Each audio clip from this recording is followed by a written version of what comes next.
பெருந்தலைவர் காமராஜருடைய பெரிய விசுவாசி அவர்கள்.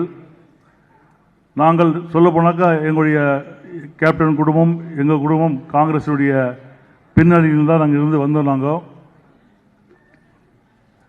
எங்களுடைய ஆடிட்டர் சவுந்தரராஜன் அவர்கள் எங்களுக்கு ஆடிட்டரு, அண்ணன் டிஆர் பாலு அவர்களுக்கும் ஆடிட்டர் அவர். அப்படிதான் எங்களுக்கு அண்ணன் சி கே பெருமாள் அவர்கள் பழக்கம். எங்கள் அப்பா மூலியமாக, எங்கள் ஆடிட்டர் மூலியமாக ஒரு 30 வருஷத்துக்கு முன்னாடி எனக்கு பழக்கம். எனக்கு அவர் என்ன இந்த விழா கூடும்போது எனக்கு 80வது பிறந்த நாள் சொன்னார். என்னால் நம்ப முடியல. அப்போ தான் எனக்கு புரிஞ்சது, எனக்கு வயசாகிடுச்சுன்னு. எனக்கு இப்போ 57 வயசு ஆகுது. எங்களுடைய நட்பு கிட்டத்தட்ட ஒரு 30 வருஷம் நட்பு. எனக்கு என்ன ஒரே வருத்தம்னா, எங்களுடைய கட்சி ஆரம்பித்த பிறகு 2009 காங்கிரஸில் கூட்டணி சேர வேண்டும் என்று நிறைய ஆசைப்பட்டது அண்ணன் சி கே பெருமாள் அவர்கள்.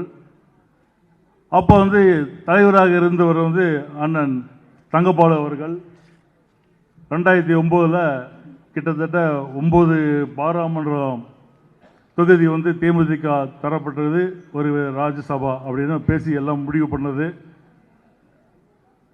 அதுக்கு பிறகு அந்த கூட்டணி அமையவில்லை. அதுக்கு முழுக்க காரணம் அண்ணன் பெருமாள் அவர்களும் தங்கபாலு அவர்கள் தான்.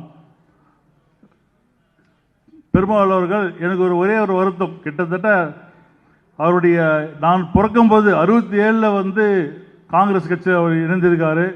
கிட்டத்தட்ட இன்னைக்கு 57 வருஷம் அவர் காங்கிரஸ் இருந்திருக்காரு. எனக்கு ஒரே ஒரு வருத்தம், அவர் இது வரைக்கும் ஒரு சட்டமன்றத்திலையும் போட்டி போட்டதில்லை, ஒரு பாராளுமன்றத்தில் போட்டி போடல. இது வருகின்ற 2026 அவர் காங்கிரஸ் சபையில் போட்டியிட்டு சட்டமன்ற உறுப்பினராக வர வேண்டும் என்று இந்த நேரத்தில் என்னுடைய வாழ்த்துக்கள் தெரிவிச்சு அவருக்கு. அண்ணன் கேவி தங்கபாலு அவர்கள் 93, 94 அவர் மத்திய அமைச்சராக இருக்கார். இருக்கும்போது நாங்கள் ஒரு தொழில் ஆரம்பிக்கிறோம். அந்த விழாவுக்கு கூட்டு வந்தது சி கே பெருமாள் தான். அந்த தொழில் நாங்கள் ஆரம்பித்து நாங்கள் ஃபஸ்ட்டு 93 பிஸ்னஸ் சென்டராக வரேன். அவர் ராசியான கை, அண்ணன் தங்கபாலு அவர்கள் ராசியான கை. கிட்டத்தட்ட அந்த பிஸ்னஸ் நல்லா போயிருந்தது. சென்ட்ரல் கவர்மெண்ட் மூலியமாக அந்த கெரோசின் நாங்கள் இம்ப்ரூவ் பண்ணி பிஸ்னஸ் பண்ணியிருந்தோம்.